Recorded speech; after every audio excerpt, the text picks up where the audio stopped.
CP గారి విషయంలో అయితే మట్టుకి నిజంగా వైజాగ్ నగరంలో అరికట్టిందంటే డ్రగ్స్ విషయంలో entire page goes to thank you so much. Not only గంజాయి, మిగతా విషయంలో కూడా మిగతా అన్ని సిపిలు కూడా అందరు సిపిలు కూడా అలా ఉంటే మనం షూర్ ఏముంది అంటే మేము అంటాం కదా, మా పని మేము చేసుకుంటున్నాం, అది వాళ్ళ పని వాళ్ళు చేస్తున్నారు, ఎవరి పని వాళ్ళు చేస్తున్నారు. ఇక్కడ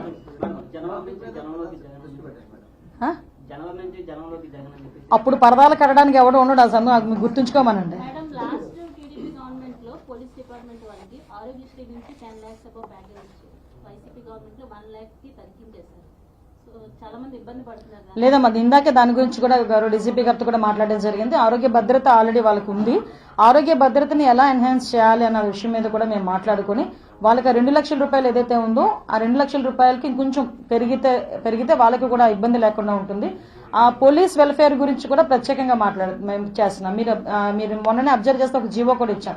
ఎవరైనా పోలీస్ చనిపోతే మనం ఖర్చులకని 25,000 రూపాయలు ఇచ్చేవారు, ఇప్పుడు అది ఈరోజు 1 లక్ష రూపాయలు ఇస్తున్నాం. ఈరోజు మొన్ననే జీవో కూడా రిలీజ్ అయింది.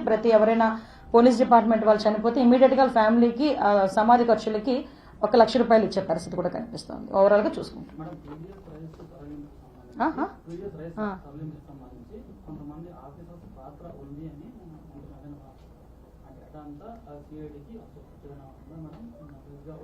విషయం ఏంటంటే ఇప్పుడు సిఐడికి అప్పచెప్పాము, సిఐడి నివేదిక ఇవ్వాలి. అందులో ఆఫీసర్స్ ఇన్వాల్వ్ అయ్యారా లేకపోతే ఈ బ్యాచ్ వైసీపీ బ్యాచ్ ఇన్వాల్వ్ అయ్యిందా అవన్నీ కూడా మీకు తేటతెల్లంగా సిఐడి ఆఫీసర్స్ కూడా ఒకరోజు ప్రెస్ మీట్ పెట్టి చెప్తారు. అంతవరకు కొంచెం